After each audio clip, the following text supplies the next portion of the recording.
Just hours after the news broke that Malcolm-Jamal Warner had passed away suddenly at the age of 54, the internet went into complete shock. Fans across the world couldn't believe it. One moment he was here, planning new projects, and the next, gone. But you won't believe what followed next. Eddie Griffin, a longtime friend and fellow comedian, came forward. And let me tell you, what he shared wasn't just emotional, it was chilling. He didn't just grieve, he hinted at something much deeper, something most people completely missed. Eddie posted a video, no music, no filters, just raw pain. In a shaky voice, he said, "My heart is heavy, and so is the truth." And that's when people started paying real attention, because this wasn't just about losing a friend. It sounded like Eddie was holding back something big. Like there was more going on behind the scenes than we were being told. His tone, his eyes, everything about that video gave the feeling that something wasn't right. It felt like a message, but only part of it was being said out loud. Malcolm's death hit like a wave. TMZ reported he was found unresponsive in his Los Angeles home. Authorities said there was no foul play, but they also called it unusual circumstances. That's what made things confusing. How does someone known to be healthy, vibrant, and so full of life suddenly disappear from this world without warning? Especially someone like Malcolm, who had been part of people's lives since childhood, the Theo Huxtable we all grew up watching. He wasn't just another actor. He was a symbol of a generation. But this is where it gets interesting. Just a few days before his death, Malcolm had been acting strange, even for someone who was known to live a private life. He had canceled podcast appearances, skipped interviews, and pulled out of a BET special that he was supposed to be really passionate about. This wasn't like him at all. According to people close to him, he seemed tired, not just physically, but mentally and emotionally. One friend even said it felt like his soul was carrying something heavy. What makes this story different is how nobody saw it coming. And yet, now, when you look back, all the signs were there. And then came something that gave everyone chills. 5 days before he died, Malcolm posted a black and white photo of a tree with a strange caption. It said, "Some branches break under pressure, not all roots get to heal." At first, fans thought it was just poetry, but after his death, it read like a goodbye, or worse, a cry for help that no one noticed in time. The craziest part, no one knows exactly what happened in those final days. Friends said he went completely off the grid. No texts, no calls. He didn't even log into his own production company's private cloud server. That was extremely out of character for him. Malcolm was known to be organized, punctual, and deeply committed to his work. Then, something even stranger happened. Malcolm missed a closed table read for a Netflix drama he was producing. People involved in the project were worried. One producer said, "Malcolm always showed up. For him to disappear without saying anything, that wasn't like him. We knew something was wrong, but we didn't know how to reach him." And then the news came. Alone in his home. No note, no struggle, no answers, just silence. But the silence didn't end with his death. In fact, that's where the noise really started. Eddie Griffin's video wasn't just emotional, it was filled with meaning between the lines. He spoke about the pressure of pretending everything is okay, about how sometimes silence can kill, and if you listened closely, you could tell Eddie wasn't just sad, he was scared, he was saying something without saying it fully. And fans started to ask the big questions. What secrets was Malcolm hiding? What pressure was he under? And why was everyone from Eddie to Malcolm's co-stars talking in riddles? And as the world tried to come to terms with Malcolm-Jamal Warner's sudden and mysterious passing, the questions only grew louder. Fans weren't satisfied with the vague statements. The media coverage felt too polished, too safe, like everyone was trying to avoid something. And let me tell you, this is where it gets even more twisted. The more people looked, the more they began to notice a pattern, a trail of warning signs hiding in plain sight. People close to Malcolm admitted that in the last few months he had become distant, even with his closest friends. He wasn't answering calls, pushing back meetings, and avoiding interviews. That wasn't the Malcolm they knew.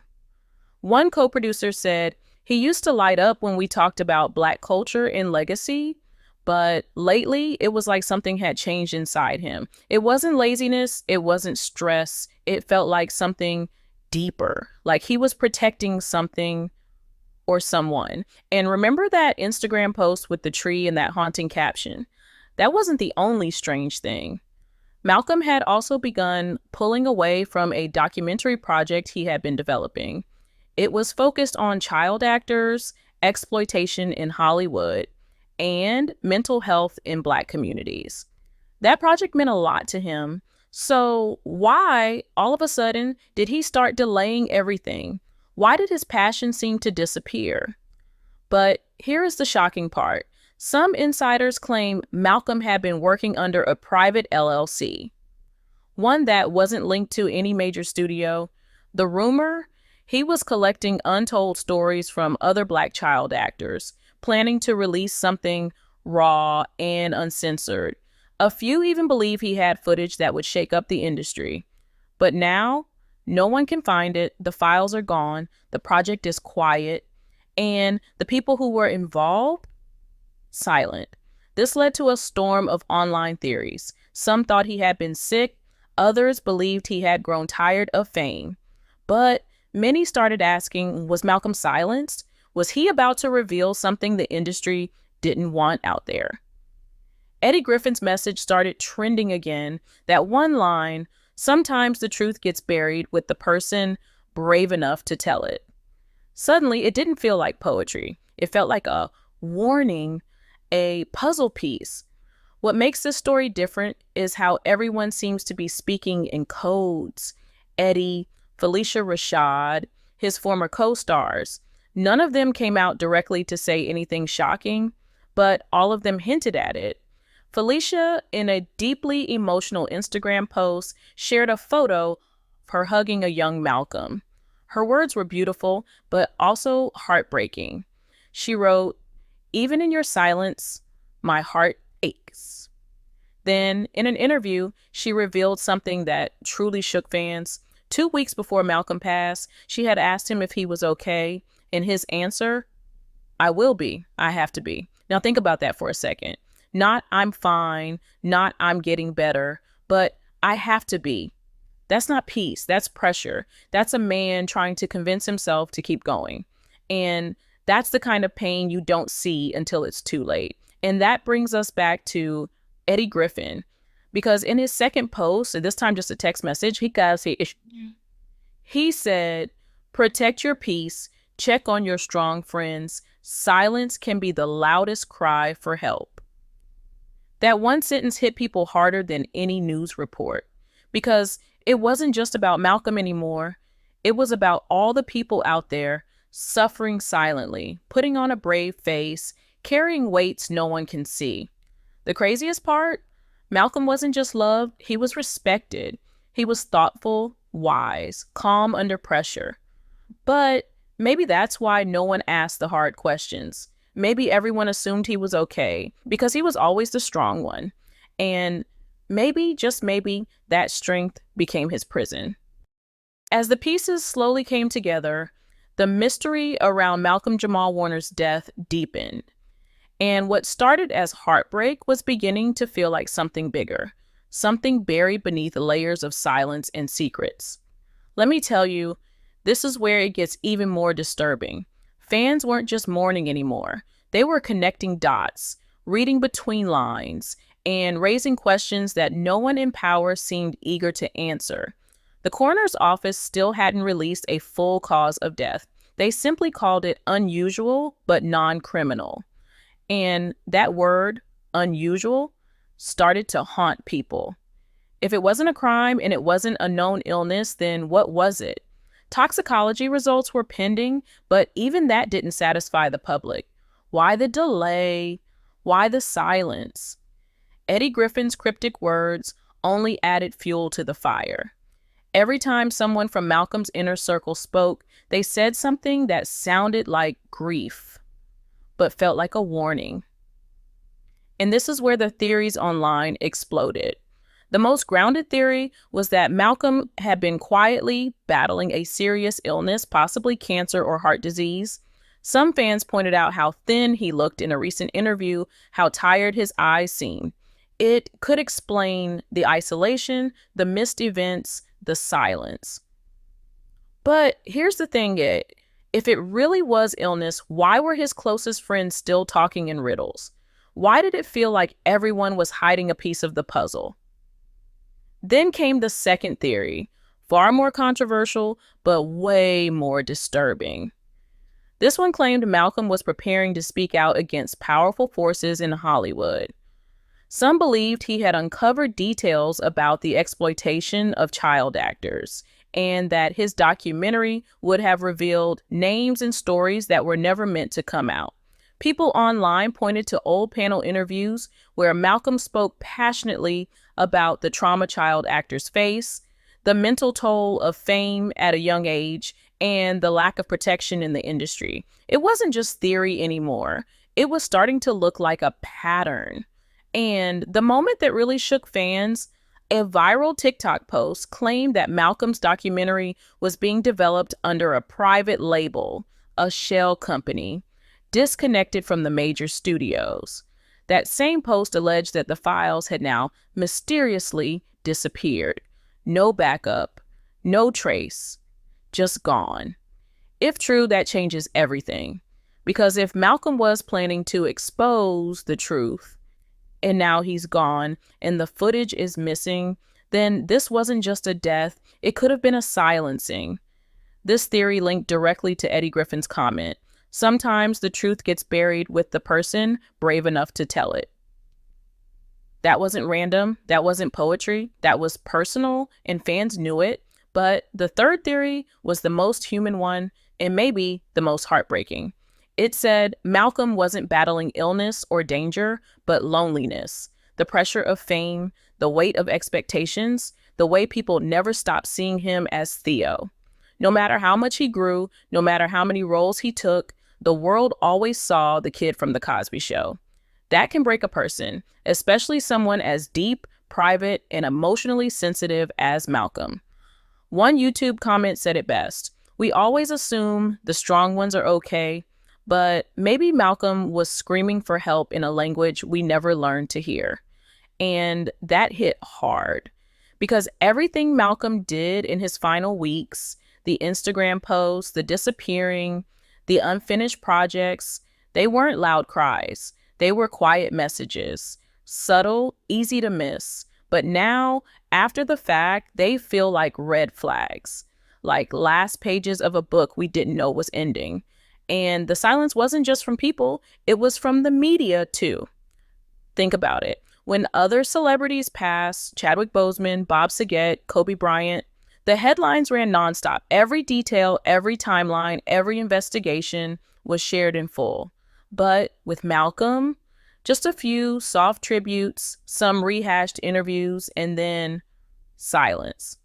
That silence is suspicious. Why weren't the major networks digging deeper? Why weren't reporters asking the hard questions? Fans noticed this. Across Twitter, Reddit, and YouTube, hashtags like #JusticeForMalcolm started trending. Not because people believed there was a crime, but because they believed there was a cover-up, a silence, a missing truth that someone needed to speak. And yet, the people who could say something, Eddie, Felicia, former co-stars, continued to speak carefully. Emotionally, yes, but cautiously too. Like there was more to the story, like something was holding them back. As the dust began to settle around the heartbreaking death of Malcolm-Jamal Warner, the feeling in the air wasn't peace, it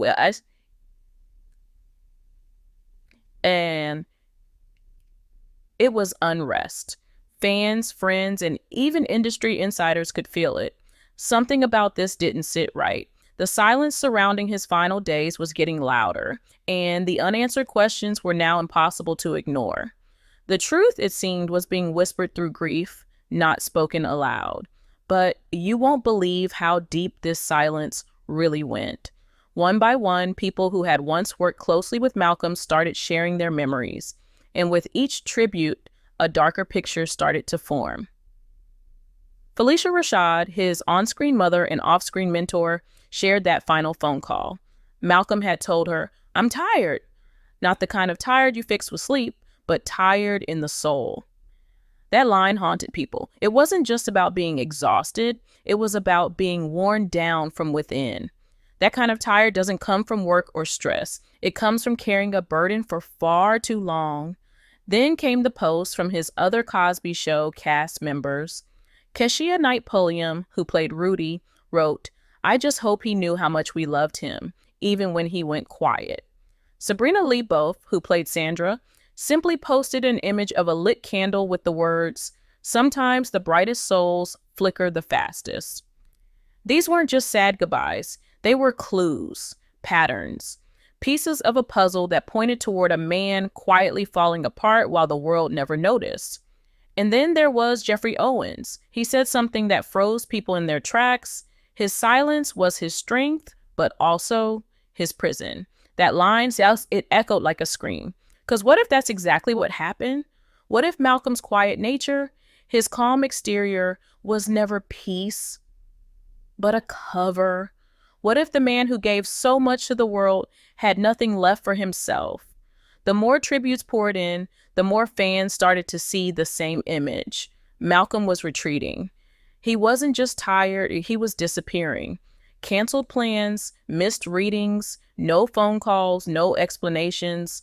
And the worst part, everyone around him noticed something was wrong. But no one knew how to help. And maybe that's the tragedy, because in a world full of noise, Malcolm was always calm. In a world full of fake, he stayed real. In a world full of drama, he stayed private. But maybe that's exactly what made him vulnerable. Maybe the very qualities we admire were the ones that kept his pain hidden. The final heartbreak in this story came not just from Malcolm's death, but from what it exposed. Fame, success, and legacy couldn't protect him from suffering in silence. He was the strong one, the quiet one, the thoughtful one. But behind all that, maybe he was also the one carrying a pain no one saw, or worse, one no one was allowed to talk about. Eddie Griffin's message wasn't just a tribute, it was a wake-up call, a challenge, a hint. When he said, "Sometimes the weight of what you can't say is heavier than what you carry," he wasn't just talking about Malcolm. He was talking about all of us, about a culture that ignores emotional pain, about an industry that demands silence, about a world that only listens when it's too late. So now the question isn't just what happened to Malcolm-Jamal Warner. The question is, who knew? What were they protecting? And why are we only hearing half the truth? Because maybe Malcolm wasn't just an actor.